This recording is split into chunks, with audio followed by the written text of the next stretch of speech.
Assalamualaikum warahmatullahi wabarakatuh.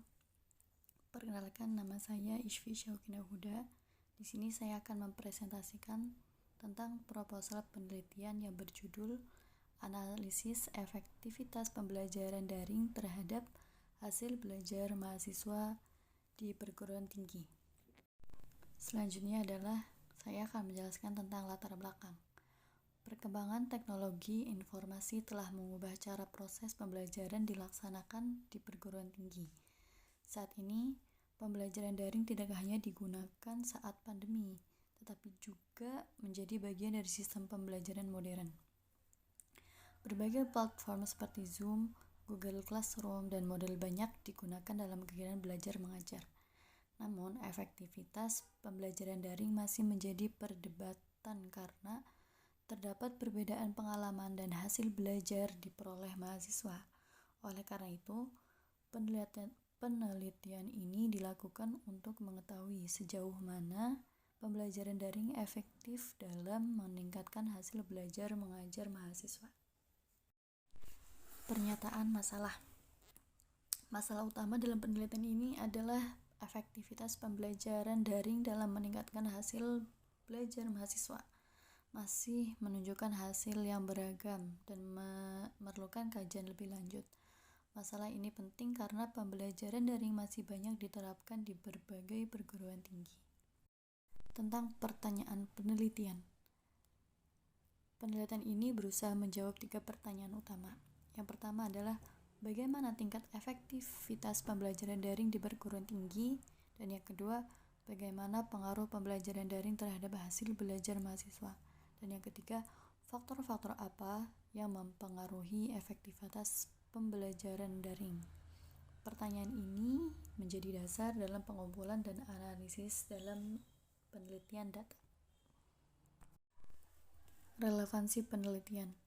Penelitian ini memiliki manfaat teoritis dan praktis. Secara teoritis, penelitian ini dapat menambah kajian ilmiah mengenai pembelajaran daring. Dan kemudian secara praktis, hasil penelitian dapat menjadi bahan evaluasi bagi perguruan tinggi dan dosen dalam meningkatkan kualitas pembelajaran berbasis teknologi. Selain itu, penelitian ini juga dapat membantu mahasiswa memperoleh pengalaman belajar yang lebih efektif lagi. Yang selanjutnya adalah tinjauan konseptual. Terdapat 3 konsep utama dalam penelitian ini, yaitu yang pertama adalah pembelajaran daring, yaitu proses pembelajaran yang memanfaatkan internet dan teknologi digital. Dan yang kedua adalah hasil belajar, yaitu kemampuan atau pencapaian mahasiswa setelah mengikuti proses pembelajaran ini. Dan yang ketiga adalah keterlibatan mahasiswa, yaitu partisipasi aktif mahasiswa selama proses belajar yang berlangsung. Ketiga konsep tersebut menjadi fokus utama dalam penelitian ini. Dan selanjutnya adalah tinjauan teori. Penelitian ini menggunakan 3 teori utama. Yang pertama adalah Technology Acceptance Model yang menjelaskan penerimaan pengguna terhadap teknologi. Yang kedua adalah Contract Visit Learning Theory yang menekankan bahwa mahasiswa membangun pengetahuannya melalui pengalaman belajar. Yang ketiga adalah Community of Inquiry Theory yang menjelaskan pentingnya interaksi sosial, kognitif, dan peran mengajar dalam pembelajaran daring. Selanjutnya adalah studi terdahulu. Beberapa penelitian terdahulu menunjukkan hasil yang beragam. Dawan tahun 2020 menyatakan bahwa pembelajaran daring menjadi solusi efektif selama pandemi.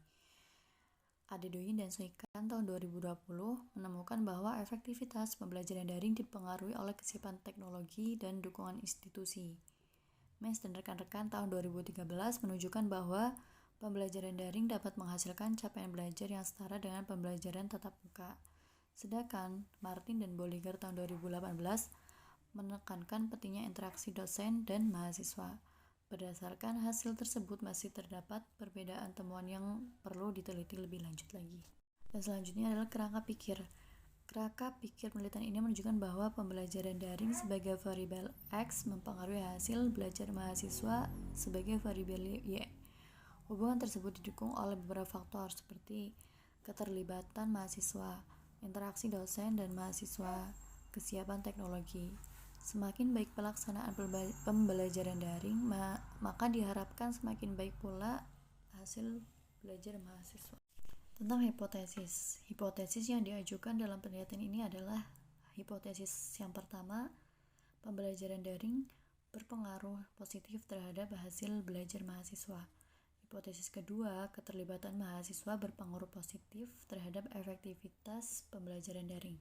Hipotesis 3, interaksi dosen dan mahasiswa berpengaruh positif terhadap efektivitas pembelajaran daring. Hipotesis ini akan diuji melalui analisis statistik. Metode penelitian. Penelitian ini menggunakan pendekatan kuantitatif dengan desain deskriptif korelasional. Desain ini dipilih karena penelitian bertujuan untuk mengetahui hubungan dan pengaruh antara pembelajaran daring dengan hasil belajar mahasiswa. Sampel dan instrumen. Populasi penelitian adalah mahasiswa perguruan tinggi yang belajar menggunakan daring. Sampel penelitian berjumlah sekitar 100 mahasiswa yang dipilih menggunakan teknik sample random sampling. Instrumen yang digunakan meliputi kuesioner skala Likert dan dokumentasi hasil akademik mahasiswa. Instrumen tersebut akan diuji validitas dan reliabilitas.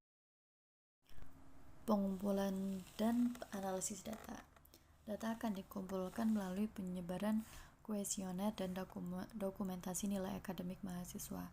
Selanjutnya, data dianalisis menggunakan statistik deskriptif, uji validitas dan reliabilitas, uji kolerasi, regresi linear sederhana, dan koefisien determinasi. Analisis dilakukan untuk mengetahui pengaruh pembelajaran daring terhadap hasil belajar mahasiswa. Mungkin sekian presentasi dari saya tentang proposal penelitian. Kurang lebihnya saya mohon maaf. Wassalamualaikum warahmatullahi wabarakatuh.